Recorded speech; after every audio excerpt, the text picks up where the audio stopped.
குரு வாழ்க, குருவே துணை, குரு அடி போற்றி.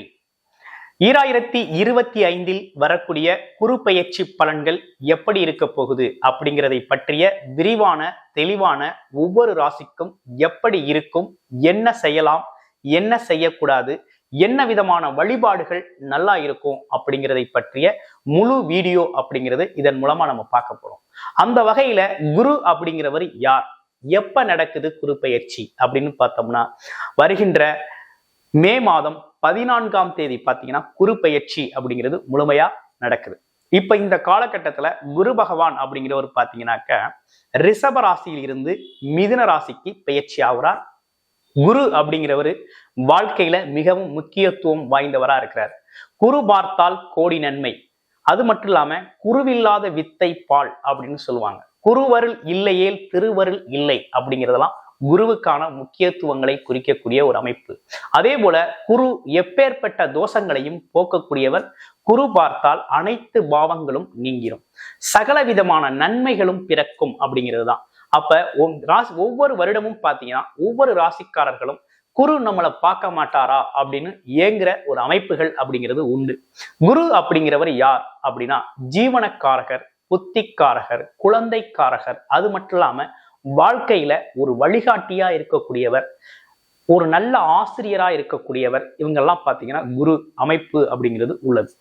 இப்படிப்பட்ட குரு பகவான் அப்படிங்கிறவர் பாத்தீங்கன்னா ஒவ்வொரு வருடத்திலும் பாத்தீங்கன்னா ஒவ்வொரு ராசிக்கு பெயர்ச்சியாகி தனது பெயர்ச்சியால் ஸ்தான பலத்தால பலன்களை கொடுக்கிறது மட்டும் இல்லாம சிறப்பு பார்வை அப்படின்னு சொல்லக்கூடிய 5, 9ஆம் இடம் பார்வைகளால சிறப்பு பார்வைக்கான பார்வை பலன்களையும் பல விதத்துல கொடுத்துக்கிட்டு இருக்காரு.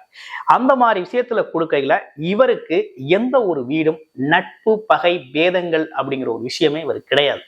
எல்லாரையும் சரிசமமாக பார்த்து அவங்களுக்கான பலன்களை கொடுக்கக்கூடியவர் தான் குரு பகவான். அப்படிப்பட்ட குரு பகவான் அப்படிங்கிறவர் இந்த காலகட்டத்துல பாத்தீங்கன்னா பெயர்ச்சி ஆகிறார். அவர் பாத்தீங்கன்னா ஜோதிடத்துல முக்கியமானவரும் மூலவரும் அவராக தான் இருக்கிறார். சோ மனித வாழ்வில் மிகவும் முக்கியத்துவம் வாய்ந்தவர். அதுவும் திருமண காலகட்டத்தில் குருபலம் அப்படிங்கிறது ரொம்ப முக்கியம்.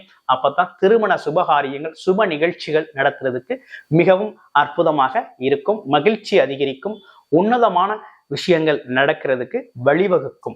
அப்படிப்பட்ட குரு பெயர்ச்சி உங்களுடைய ராசிக்கு எப்படி இருக்கு அப்படிங்கிறத இப்ப பார்க்கலாம். சிங்க நடை போடும் சிம்ம ராசி நேயர்களே, உங்களுக்கு இந்த 2025 குரு பெயர்ச்சி பலன்கள் எப்படி இருக்க போகுது அப்படின்னு பார்த்தோம்னா, குரு இதுவரை பார்த்தீங்கன்னாக்க உங்க ராசியில் இருந்து தொழில் ஸ்தானம்னு சொல்லக்கூடிய 10ஆம் இடத்தில் அமர்ந்து அருள்பளித்துக்கிட்டு இருந்தார். இப்ப 11ஆம் இடமான லாபஸ்தானத்தில் வந்து அமர்ந்து உங்களுக்கு சகல விதமான ஆசைகள் எண்ணங்கள் அனைத்தையும் பூர்த்தி செய்யும் வகையில லாபஸ்தானத்துல வந்து அமர்ந்திருக்கக்கூடிய ஒரு அற்புதமான அமைப்பு அப்படிங்கிறது இந்த 2025 குரு பெயர்ச்சி அப்படிங்கிறது சிறப்பாகவே அமைஞ்சிருக்கு.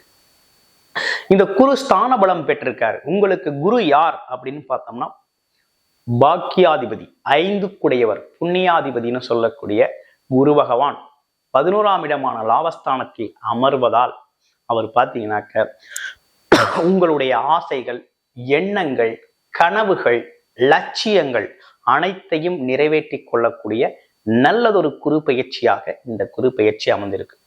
உங்களுக்கு எந்தவித தடையும் கிடையாது. உங்க முயற்சியில முயற்சி தடை முன்னேற்ற தடை அப்படிங்கிறதெல்லாம் இந்த காலகட்டத்துல இந்த கேது பகவான் ஆனால் சிறிது காலம் உங்களுக்கு ஏற்பட்டது.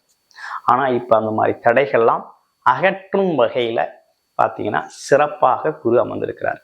ஏகப்பட்ட கஷ்டங்களை குரு பார்த்தீங்கன்னா சிம்மராசி அன்பர்கள் அனுபவிச்சாச்சு. கண்டக சனி பாதிப்பால பார்த்தீங்கன்னா ஏகப்பட்ட கஷ்டங்களை அனுபவிச்சாச்சு. சில பேருக்கு நிறைய கடன் பிரச்சனைகள் இருக்கு.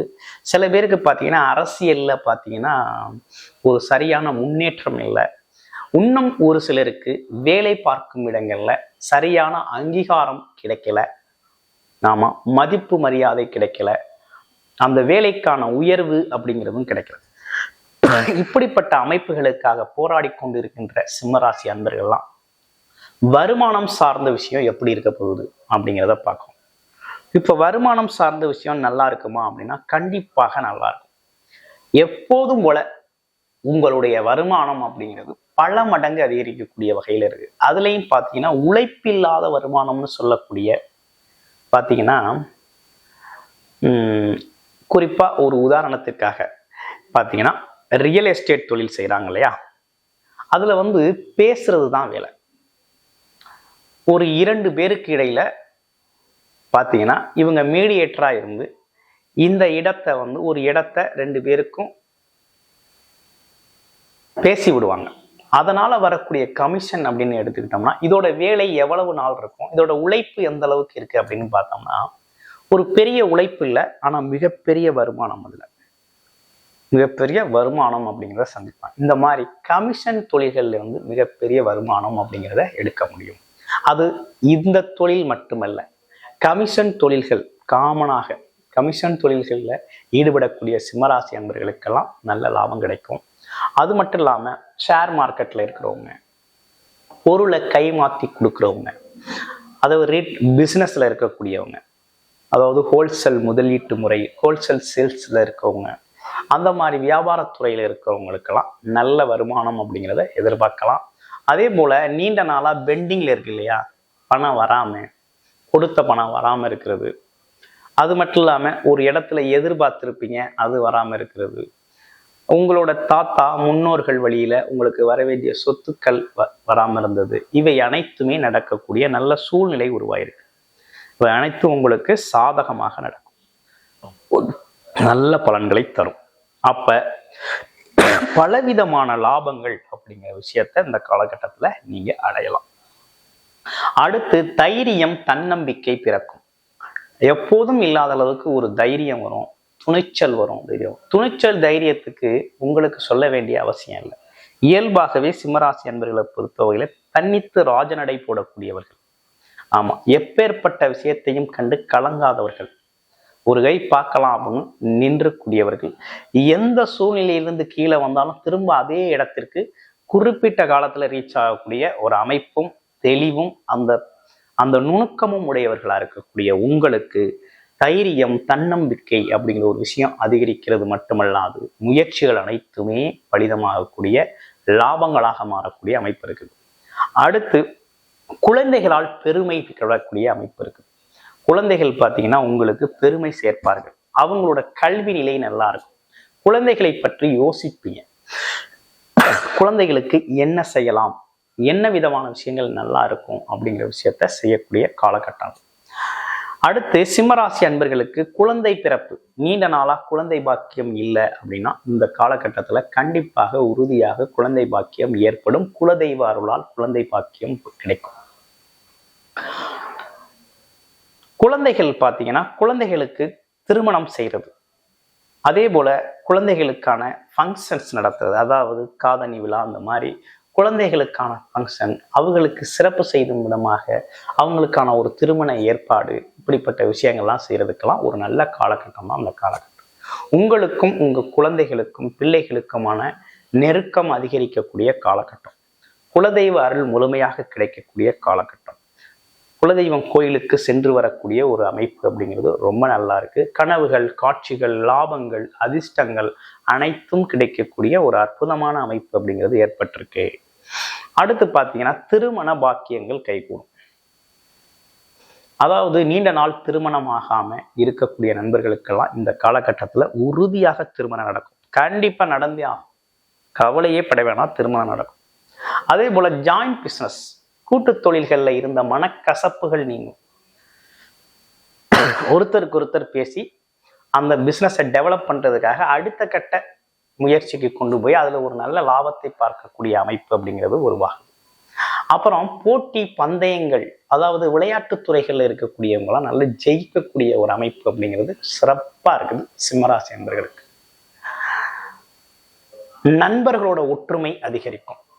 கணவன் மனைவிக்குள்ள மனஸ்தாபங்கள் நிறைய இருந்துச்சு, ஏன்னா கண்டகச்சனி காலத்துல கணவன் மனைவி பிரிவு, ஒருத்தருக்கு ஒருத்தர் பிடிக்கல, இப்படிப்பட்ட சூழ்நிலைகள்லாம் இருந்து வந்தது இல்லையா, இந்த சூழ்நிலைகள்லாம் மாற்றமடையக்கூடிய ஒரு நல்ல காலகட்டமாக இந்த காலகட்டம் இருக்குது. அன்னோன்யம் அதிகரிக்கும் அப்படிங்கிறது மாதிரி ரொம்ப அருமையாக இருக்குது. ஸோ ஒரு சிறப்புக்குரிய குருப்பெயர்ச்சியாக இந்த குருப்பெயர்ச்சி இருக்குது. இந்த குருப்பெயர்ச்சி ஒரு பக்கம் இருந்தாலும் இந்த குருப்பெயர்ச்சியால உங்களுக்கு பலவிதமான நன்மைகள் நடக்க இருக்குது. திருமண வைபவங்கள், தொழில் சார்ந்த வளர்ச்சி, நண்பர்களோட உதவிகள் அப்படின்னு நிறைய விஷயங்கள் நடக்க இருக்கக்கூடிய இந்த காலகட்டத்துல ஒரு சில விஷயத்துல மட்டும் கவனம் எடுத்துக்கணும்.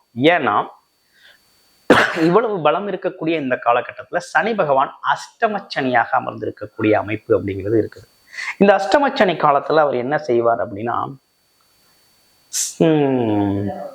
சில மன தடுமாற்றங்களை கொடுப்பார், சில சங்கடங்களை கொண்டு வரார், மனபாரம், மன இறுக்கம் அப்படிங்கிற ஒரு விஷயத்த கொடுப்பார்.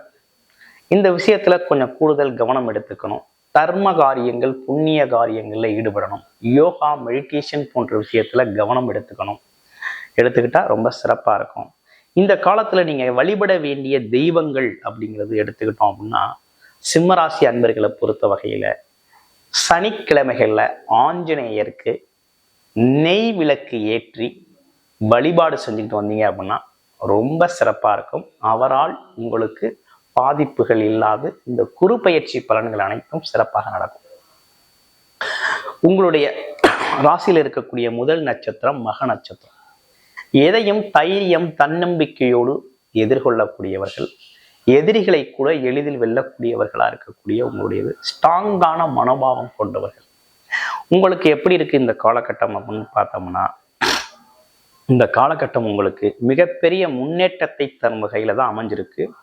கூடுமான வரையும் பார்த்தீங்கன்னா மனக்குழப்பம் இல்லாது உங்களோட சிந்தனைகளை தெளிவுபடுத்திக்கிறது அப்படிங்கிறது ரொம்ப நல்லது. இன்னொரு விஷயம் என்னன்னு கேட்டீங்கன்னா, அவர் ராசியிலேயே கேது பகவான் அமர்ந்திருக்கிறது அப்படிங்கிறது பார்த்தீங்கன்னா கொஞ்சம் குழப்பத்தை தரும். இதை செய்யலாமா, அதை செய்யலாமா, எப்போ செய்யலாம், எப்படி செய்யலாம், மூன்றாம் நபர்களோட தலையீட்டு குழப்பங்கள் இருக்கும். அதெல்லாம் பெரிதாக கவனம் செலுத்திக்க வேண்டியதில்லை.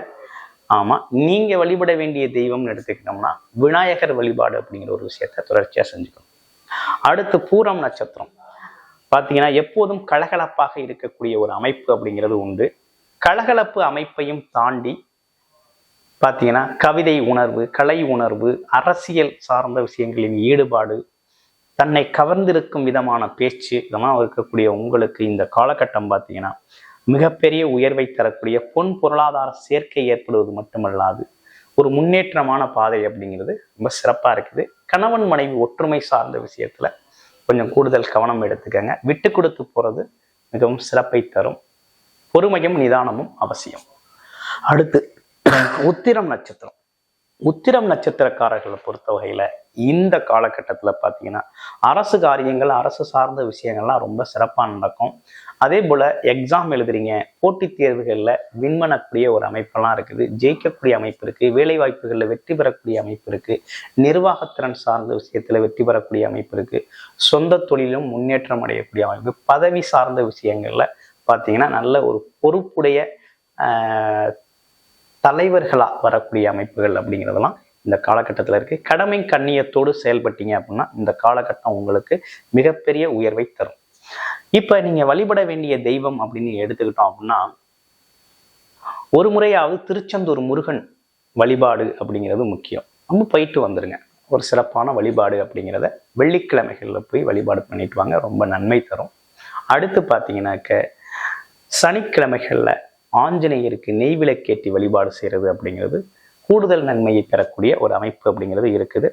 உங்களுடைய பிறப்பு ஜாதக அடிப்படையில், இலக்கண அடிப்படையில் இன்னும் கூடுதலான தகவல்கள் வேணும் அப்படின்னா டிஸ்பிளேல தர நம்பருக்கு கால் பண்ணி உங்களுடைய பிறப்பு ஜாதகத்தின் அடிப்படையில் கூடுதல் தகவல்களை நீங்கள் தெரிஞ்சுக்கலாம். நன்றி, வணக்கம், வாழ்த்துக்கள்.